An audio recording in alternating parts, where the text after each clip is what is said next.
அஸ்ஸலாமு அலைக்கும். நான் உங்கள் ஷிஃபா குக்கிங்லேருந்து பேசுகிறேன். இன்றைக்கி நம்ம என்ன ரெசிபி பார்க்க போகிறோன்னா, ஒரு சிக்கன் பெரட்டல். இது ரொம்பவே நல்லாயிருக்கும், என்னோடய ஸ்டைலில் இருக்கும். வாங்க எப்படி செய்கிறதுன்னு பார்க்கலாம். ஒரு 3/4 கிலோ சிக்கன் எடுத்து கழுவி வச்சுருக்கேன். அதில் ஒரு 3 ஸ்பூன் தயிர், 2 ஸ்பூன் இஞ்சி பூண்டு பேஸ்ட், 1 ஸ்பூன் மிளகாய் தூள், கொஞ்சமாக புதினா கொத்தமல்லி, தேவையான அளவு உப்பு சேர்த்து அதை நல்லா மிக்ஸ் பண்ணி ஒரு 1/2 அன் ஹவர் ஊற விட்டுருங்க. அப்போ தான் அதில் அந்த மசாலா, தயிர், உப்பு எல்லாம் ஒன்று சேரும்.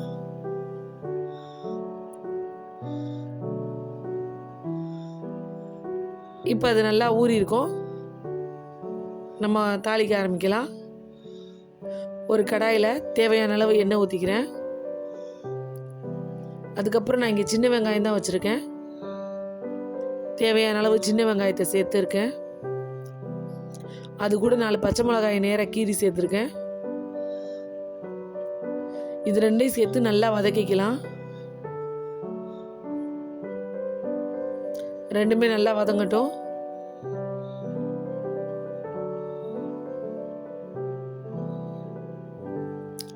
நல்லா வதங்கிருச்சு. இப்போ எண்ணெயில் 1 ஸ்பூன் மிளகாத்தூள், 1 ஸ்பூன் மல்லித்தூள், 1 ஸ்பூன் ஜீரகத்தூள், கொஞ்சமாக மஞ்சள் தூள் எல்லாத்தையும் சேர்த்து நல்லா வதக்கிக்கலாம். இந்த மசாலா தூள் சேர்க்கும் போது அடுப்பு ரொம்ப லோ ஃப்ளேமில் வச்சுருங்க, இல்லைன்னா மசாலாலாம் கருகிரும். இப்போ நம்ம திரட்டி வச்சிருக்க சிக்கன் எடுத்து இதில் சேர்த்துடலாம். சிக்கனை சேர்த்த உடனே தண்ணி சேர்த்துறாதீங்க. அந்த எண்ணெயிலே கொஞ்ச நேரம் நல்லா வேகட்டும்.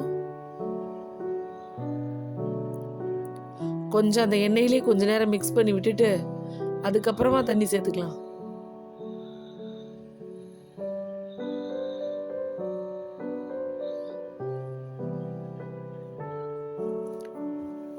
நல்லா மிக்ஸ் ஆயிடுச்சு.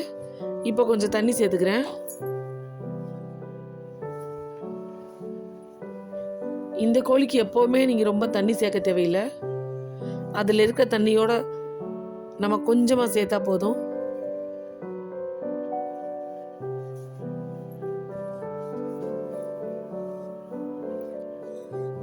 பார்த்தீங்களா, சிக்கன் நல்லாவே வெந்து வந்துட்டுருக்கு.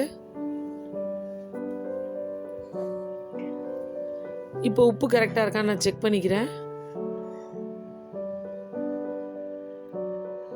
எனக்கு கொஞ்சம் உப்பு கம்மியாக இருக்குது, அதனால் நான் உப்பு சேர்த்துக்கிறேன். நல்லா அந்த தண்ணியெல்லாம் வற்றி வரட்டும். பார்த்தீங்களா, இப்போ தண்ணி கொஞ்சம் வற்றி வர ஆரம்பிச்சிருச்சு. மசாலாவில் சுற்றி கொஞ்சம் எண்ணெய் பிரிஞ்சு வருது பாருங்க. இன்னும் நல்லா வற்றி வரணும். இந்த ஸ்டேஜில் கொஞ்சம் நான் மிளகுத்தூள் சேர்த்துக்கிறேன்.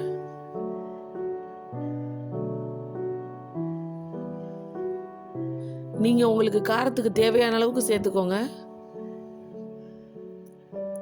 ஏற்கனவே நம்ம மிளகாத்தூள், பச்சை மிளகாய் எல்லாமே சேர்த்துருக்கோம், அதனால இதில் நல்லாவே காரம் இருக்கும். நீங்கள் மிளகுத்தூள் சேர்க்கும் போது காரம் செக் பண்ணிக்கோங்க.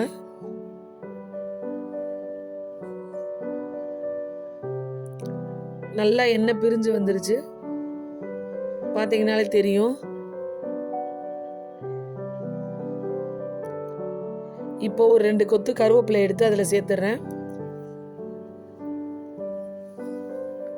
அவ்வளவுதான், நம்மளோட சிக்கன் பெரட்டல் தயாராகிருச்சு. இது சாம்பார், ரசம், சப்பாத்தி எது கூட வேணாலும் சாப்பிடலாம். எல்லாத்துக்கும் ஏற்ற காம்பினேஷனாக இருக்கும்.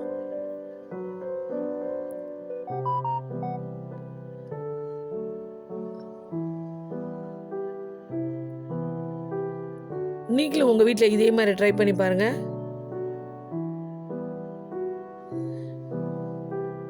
ட்ரை பண்ணி பார்த்துட்டு இந்த சிக்கன் ரெசிபி எப்படி இருந்துச்சுன்னு எனக்கு கமெண்டில் சொல்லுங்கள். என்னோடய ரெசிபி உங்களுக்கு பிடிச்சிருந்துச்சுன்னா என்னோடய சேனலை லைக் பண்ணுங்கள், ஷேர் பண்ணுங்கள், சப்ஸ்கிரைப் பண்ணுங்கள், மறந்துடாமல் பெல் ஐக்கானை கிளிக் பண்ணுங்கள். சூப்பர். சப்ஸ்கிரைப் பண்ணுங்க. தேங்க்யூ.